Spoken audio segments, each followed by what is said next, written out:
Good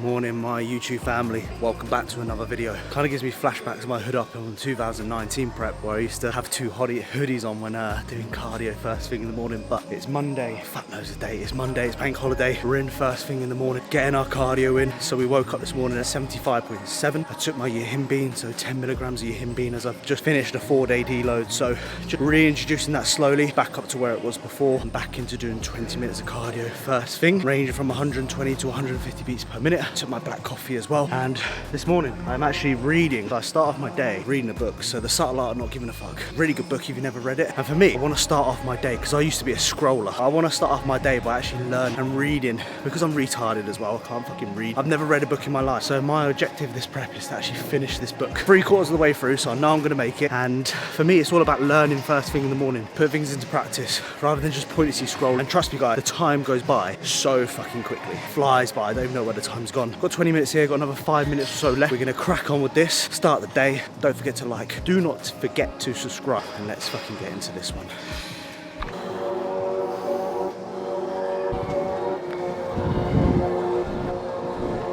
Yes. So that is 20 minutes wrapped up.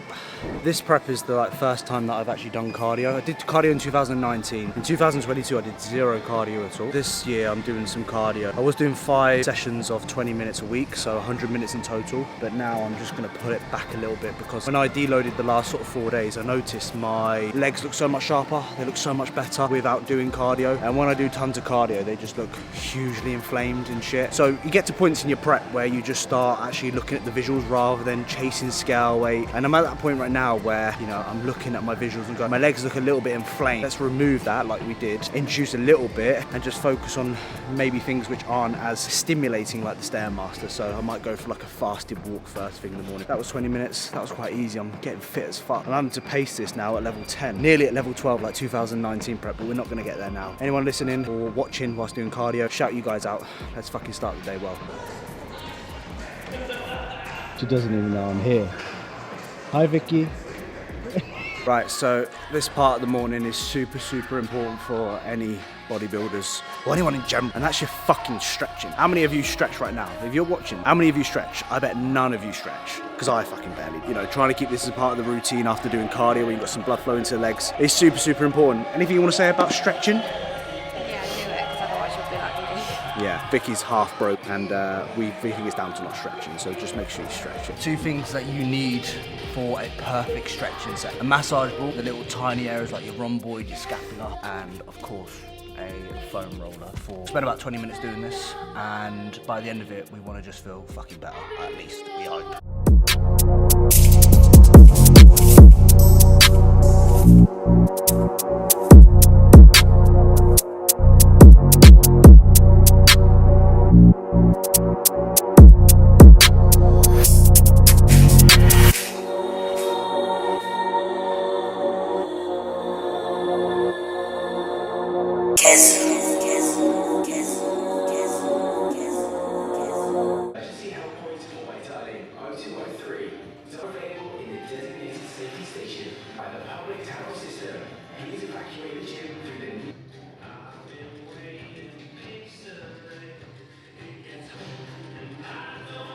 The problem with taking 4 train days off, I feel like you've lost all your fucking gains. I've only taken 4 days off, and I feel like I am the smallest I've ever been in my life. The mental barriers of fucking bodybuilding. So that's where we're at the moment. I feel like I look worse, but at the same time I just know that it's purely down to the fact that I've not trained. So once we get a good week back into training, I'm sure things will start to look a lot better.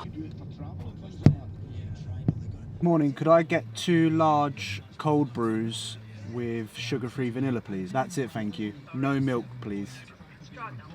Thank you. I promise you, we don't get at Starbucks as much as what you see in the videos. That is a complete lie. We've been going fucking here ages. Well, Vicky says we get a free drink today. So, of course, I'm going to drive 10 minutes or 5 minutes over to Starbucks and get that fucking free drink. We've run out of Nespresso pods. As if I'm going to turn that down, bruv. I'm so far away, sorry. Don't worry. Thank you. Thank you. That's how you start your Monday off, motherfuckers. Get yourself to Starbucks, get yourself a free coffee, and I don't know where I'm going. And have a good day. So, great videography skills. I love you. All right, now you're in my face. No face, no case.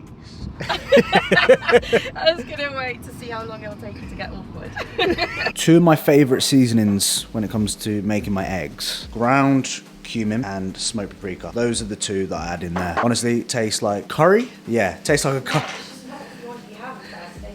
It tastes like a curry at 7 a.m. in the morning. Delicious. Okay, so meal number one. We always start off our day with a protein fat meal. So 3 whole eggs, 3 egg whites is around 100 milliliters of egg whites. Kale, bell pepper, mushrooms in there with a little bit of light and then light and mayo, a little bit of ketchup. And there's Vicky heading into the old freezer to get these fucking cold brews. Kevin, we get them nice and cold. So when we cook our meal, we don't actually lose it. But staple first meal, protein fat. If you've never had protein fat meal number one, try it. The main reasons I have a protein fat meal for the first... Why can't I get my words out this morning? It's the second time that I've done this. The reason why I have protein fat meals, if I get fucking out, purely down to the fact that I find when I am dieting, but as soon as I add in carbs in meal number one, I just want fucking more of it. I want more and more and more of it. Whereas when I have protein fat, I often find that my cravings, one, are quite low. And two, I find, especially during an off season as well, like if I'm eating so many carbs each day, I find that I get very lethargic. I find that I get very tired, which then causes me to really just be a lazy fucker. Like the amount of times I've had like a really heavy carb meal for meal number one, and I felt worse after eating that meal than what I did before. My post-meal one now, do you remember that?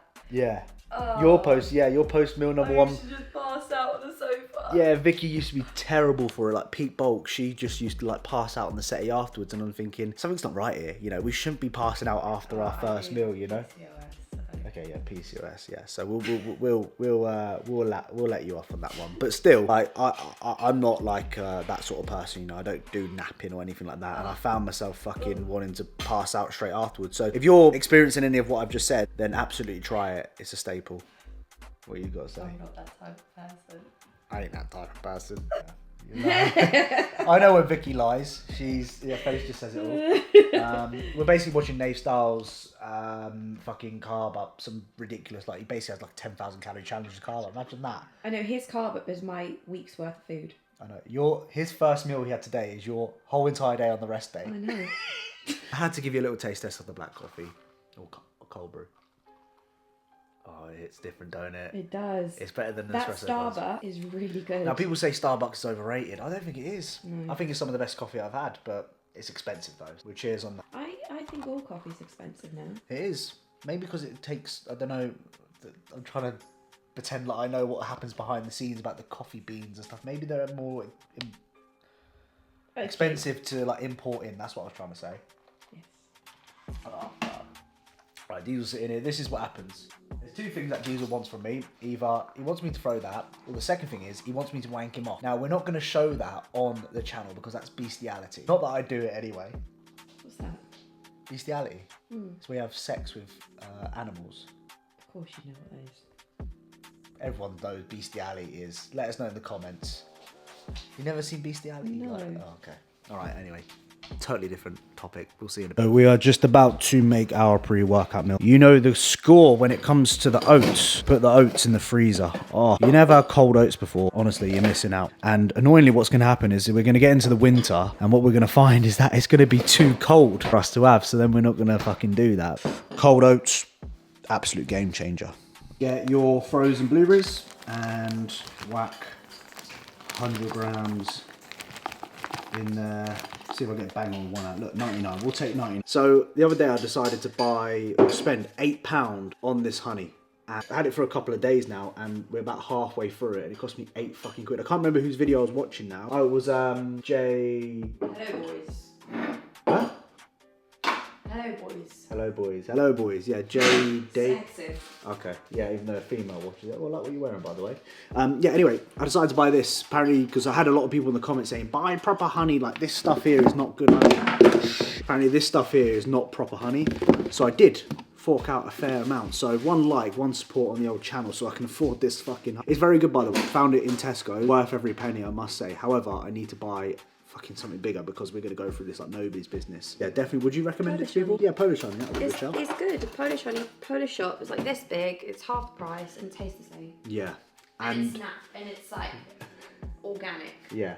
Last time we bought the Polish honey, we left it in the cupboard here, and we came back and we opened it, and there was fucking about 20 ants everywhere. I don't know how the fuck they got in there. I felt like a right nitty, like ants in the house. Like it's like having rats in the house. It's pressure. Pressure's on. Go Especially on. with these scales. Honestly, these scales are being an absolute look 10, look, it's fucking. That's definitely not. These scales are like flickering, and when you're on a prep, you know, you don't want to be fucking having flickering. It goes from like 10, then it goes to 15, goes 20. We need to buy new scales. Look at these ones. These ones having a field day. Look, I'll put it down for you as well to prove it. Look. Absolutely having a field day. Look at that. Fuck's it doing? Piece of fucking shit. Yeah, anyway, 20 grams of honey on there for the Georgie boy. He was 20, now it's gone to 18. Definitely gonna get fucking smaller now. Thanks, Vicky. Good, that's the goal. It's when your mum says to you, she hugs you and she's like, oh, you feel very skinny. Yeah, I know. That's what my mum actually does. She actually hugs me and goes, you feel a bit skinny today. I'm like, thanks, mum. Thanks. So just packing our meal prep bag for going over to Ultraflex. So today we're going to head over to Ultraflex Derby, not Rotherham. So all you need is your meal prep bag. Got my ice blocks, obviously from the freezer. Bang them in there. Bang this one at the bottom. I've already got my post-workout chicken, green beans, white rice.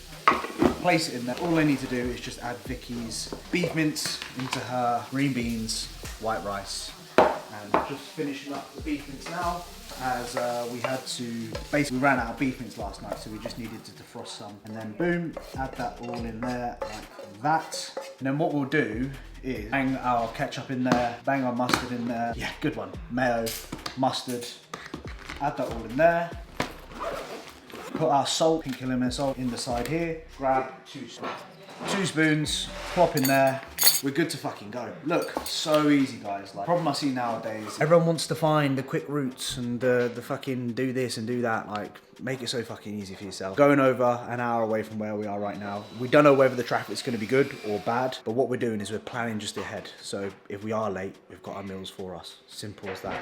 So yeah, if you're not meal prepping, if you ain't bringing a meal prep bag everywhere you go with you, fucking start doing it. Innit? Innit? In it. Right, take number 2. We have just arrived at Ultraflex Derby. Recently made a decision, not recently, but I'd say maybe 6 weeks ago, we made a decision to train locally rather than traveling an hour to train at Ultraflex Derby each day. We've now scrapped that idea, now going to train over at Ultraflex Derby. Now the reason behind this was, and this is what sort of solidified it for me, was I was posing in Destination last week, and listen, I get this because me stripping down in a small thong and posing in the gym, it's very, in like normal settings, is very abnormal, right? You know, it's not something that I appreciate a lot of people want to see. It's kind of weird at the same time, especially if you're not into the competing aspect of things. It's just different. Like, I've never really felt so like on edge ever when doing that. Like, I'll happily stand in front of hundreds of people on stage in a little thong and a disgusting tan. I was standing in that gym and I was just looking around and I could just see people looking at me and not in a good way. It wasn't like, wow, his physique is amazing. It was like, what the fuck is this little guy doing? It kind of really just put me off in a way. Not that many people would have probably gone home and thought about it, but for me, like, I want to be in an environment people are supporting me doing that. Not that they weren't supportive, but I can kind of like the eyes on me, you know what I mean? Like, the eyes on me. Take it off. Yeah, a bit like that. But at the same time, like, people were just looking at me like, what is he doing? And I just thought, oh no, I just don't feel right doing this. And I didn't want to make anyone feel uncomfortable whilst I was doing it as well. So for me, environment is super key. And especially in this prep right now, like, environment makes, it's like those 1%. Yeah. It really makes a huge difference for... We did say when we'd move, well, when we prep next year, we'd move here anyway. Yeah, I agree. Obviously prep in But I think for the remainder of this prep at least, we're going to train here. Just to be in that sort of environment, you know, there's a lot of competitors that train here. There's a lot of people that support that here, whereas at Destination, you know, there's a very small percent of people that do what we do. So I decided to sort of nip that in the bud for now, and if we do need to have the random session here and there, then we'll certainly do so. Probably not though. The main sort of hub is going to be Ultraflex Derby, which is exciting. So I'm in for push, and Vicky's in for glutes. Yeah, glutes, not legs, glutes, whatever. You do have glutes. She does. She has a big batty. Head down at this point, really. Goal is to get leaner. The goal is to have some fun with training, retain numbers as best as I can. Yeah, bring in the heat. Yeah, retain numbers. Okay. Yeah, retain numbers. Thanks for the reassurance. Yeah. And that is pretty much it. So let's get into it. Let's have a fucking good one. Do some posing post-workout. We'll see where we're at. And then we'll go from there. So if you're enjoying the video so far, make sure you drop a like and make sure you subscribe if you're new around here as well. It really does help us out. Let's fucking get into it. Fucking gym time, motherfuckers. Switch that fucking bean on. Turn some good music on. What we got on? Get copyright for that, so we won't play too much of it, but you know the fucking score. Let's go. Welcome to today's voiceover of our push session at Ultraflex Derby. So let's get right into it. We always, as you guys know, start off with abs. Always do it at the beginning of the session for the purpose of, can't be asked to do it at the end of the session, you know, so get out of the way to begin with. Once you're fresh, you're ready to go. And as well as that, I think it adds some sort of benefit as well to when it comes to, like, you know, learning how to brace with certain exercises. If you've already like pre-fatigued certain areas, you're more likely going to use it or know, or maybe think about it a little bit more, if that makes sense. So 3 sets of like a 10 to sort of 15 rep range is usually what I like to work with. And then I always, before I go into like any sort of pushing movements, I just get my triceps warm. So whether that's just with a single arm rope tricep extension that you can see here with a very light weight, it's just a case of getting some blood flow into the elbows and the triceps especially. Like, I struggle with my left elbow often at times for whatever reason. I think it might be a little bit of tendonitis, so just getting a bit of blood flow in there really does help when it comes to doing any sort of heavy movement. My triceps aren't fucked by the end of it. And as you can see here, I'm just doing like a little bit of a circuit with some 4 kilo dumbbells, some lateral raises, some front raises, some overhead presses, all that sort of good stuff, just to get that area nice and warm before we go into our first movement of the day. So the first movement of the day is a Nautilus Nitrome pec fly. It's like a decline fly. You can mimic this by doing, for example, with a cuff on a cable stack, or you can do like standing high to low cable flies with D handles. Does the same job. The beauty of these is that the pads are at the elbow. So for me, when it comes to using a pec fly, you want to be thinking about leading through your elbows rather than your hands. As you can see here, Vicky's just touching my chest here. So I've always struggled to connect with my chest. And the benefits of actually someone maybe touching your chest whilst doing an exercise, it'd be a bit weird if a boy was doing it, but if your missus is there to spot you, then I'd definitely recommend it.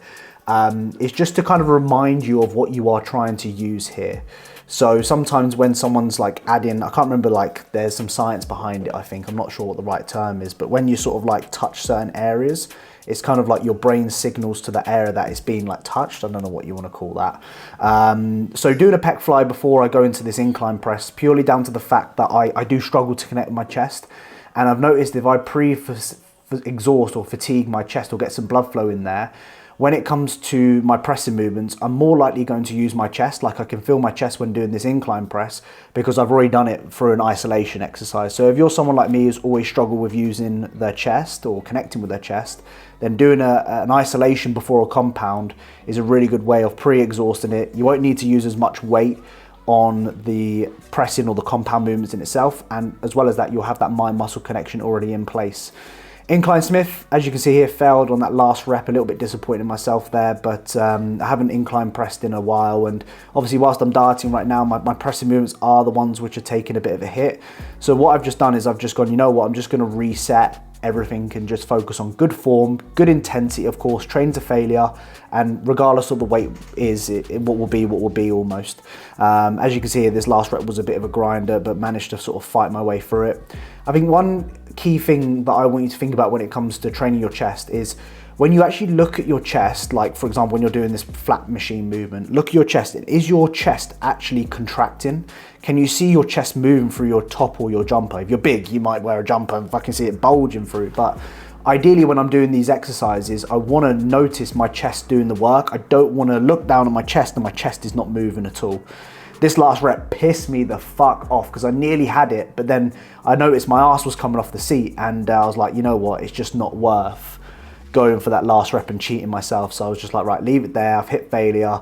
Let's just go into another set. And on this particular exercise, the flat prime piece, I did 3 working sets and I removed another pressing movement that I was going to do after this. And the reason why I did that was it feels so good that sometimes I just want to stay on the same sort of exercise, you know. I don't want to go on to another exercise and then lose my connection with my chest. So I'm more than happy to either reduce the volume throughout the rest of the session to do maybe an extra set or 2 on this movement, or actually remove that exercise in total just so I can actually stay on this exercise because it's working so well for me. Obviously with the prime pieces, you can change the resistance profile. So I was loading it on pin number 5, which is the mid to lengthen range, and then pin number 3 on the final one. So you load it in the lengthen range and then it drops off in the shorten range, which makes sense as you get more and more into the session and things start fatiguing. You want to be able to shorten the muscles, okay? So overloading it in the lengthen, shorten, drop off in the shorten position. The prime dip, so again, one of my favorite tricep, chest, sort of lower pec builders in my opinion. Again, the prime is beautiful because you can change the resistance profile as well. So I was doing cam 5 and setting 3, very similar to the reasonings behind what I did on the flat press as well. Getting a little bit leaner, as we can see here as well, like a little bit more striations, vascularity coming through the arms, the forearms, the chest and the shoulders here, which is really nice to see. And what you'll notice maybe in the other clip, if you go back, you'll notice that my elbows are slightly flared. And the reason behind that is just purely because obviously the narrower you go with your elbows, the more tricep you're going to hit. The wider you go, the more chest you're going to engage. So I like to hit my chest on this, hence why my elbows are slightly wider. Again, moving on to another prime piece, which is the lateral raise. You notice that I'm not holding on to the handles here. And the reason why I don't hold on to the handles is because you'll notice that when you create elbow flexion and hold on to the handles, you're probably going to incorporate a lot more trap. Whereas if you keep a straighter arm, you're probably going to isolate your side delts a little bit more. So for me, my traps have always been quite overpowering in my physique. They always when I'm doing lateral raise, my traps always overpower it. So having a straighter arm allows me to actually isolate my side delts a little bit more. Setting 5, setting 3 on this, I did 3 sets of like 10 to 15 again. And on this final set here, I did some partial reps towards failure. So I went to failure and then I did some partial reps. As it's loaded in pin number 3, where the weight is going to be its heaviest, it makes sense to do a few partial reps. I then moved on to a dual cuff tricep extension. So the key things with triceps or any sort of like cable work is you try and want to like imagine getting your elbows further behind your body. So if you notice here, I'm actually driving my elbows, driving my wrists behind my body, which actually allows me to fully shorten the tricep there. You'll notice that I made a slight adjustment here on this clip where I took a few steps forward, as you can see there. The reason why I did that was because I felt like I was leaning too far back.